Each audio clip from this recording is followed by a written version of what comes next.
যাইগে কেউ দেখিনি গো, ঝাঁকি লাগিয়ে তো মুখ তো বার হয়ে গেল। যাইগে কেউ দেখিনি, ওই আজান দিয়ে ফেলাই দি।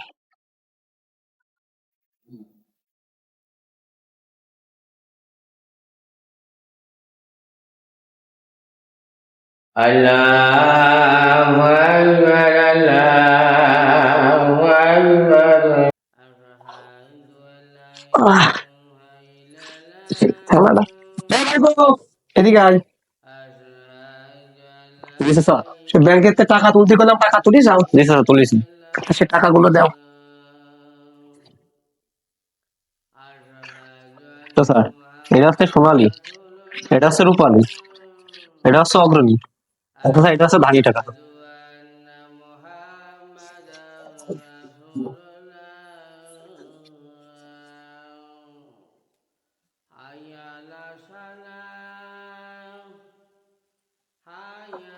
এটা কোন টাকা গেল? মুনাফা কমে গেল।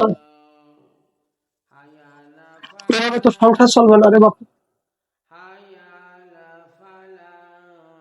আমার মতন লোকের সংসার কি চলবে এই অল্প কয় টাকা মুনাফায়? কি কমবে? কত কমাকে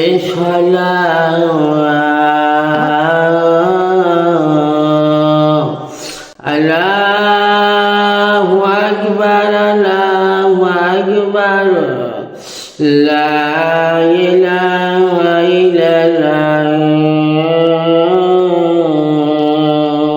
মহাজন সাহেব আজানের ভিতরে কেমন দিতেছে, সবাই জানাতে হবে।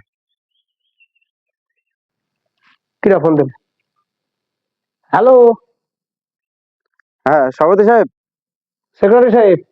ঘটনা তো ঘটে গেছে, শুনছেন নাকি? হ্যাঁ, এই যে মহাজন সাহেব তো আজানের ভিতরে কেমন দিয়ে দিছে। আচ্ছা আমি দেখতেছি, শিগগিরই মসজিদে আসেন। দেখতেছি। A few moments later.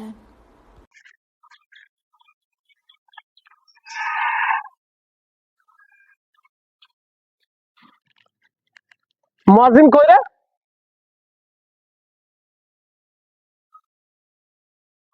সভাপতি সাহেবকে কিছু বলতে চাই।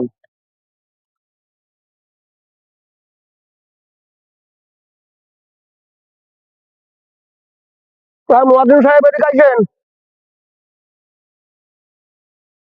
সভাপতি সাহেব সেক্রেটারি সাহেবকে কিছু করবেন? বসেন, আপনি ওখানে বসেন।